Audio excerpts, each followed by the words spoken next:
Inflamațiile gurii, nu știu din ce motiv, nu prea sunt luate în seamă și ele au o influență foarte mare asupra întregului organism. De ce? Pentru că o inflamație cronică din gură, care poate fi o gingivită, o parodontoză sau chiar și cariile, da? Pentru că și acestea sunt un focar infecțios pentru întregul organism.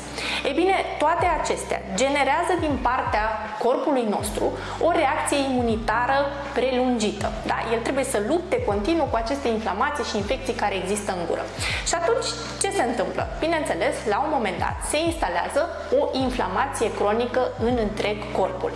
Din păcate, foarte multe persoane, cred că majoritatea, lasă netratate problemele pe care le au la nivelul cavității orale, neștiind că acestea pot influența starea generală a întregului organism.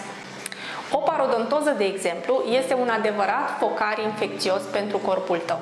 Și în momentul în care te hotărăști să o tratezi, nu te gândești doar la sănătatea dinților și la faptul că e posibil să-i pierzi mai devreme sau mai târziu prin evoluția acestei boli, ci mai ales gândește-te că îți vei scăpa corpul, îl vei salva, îl vei purifica, vei elimina de la nivelul lui un focar infecțios foarte nociv.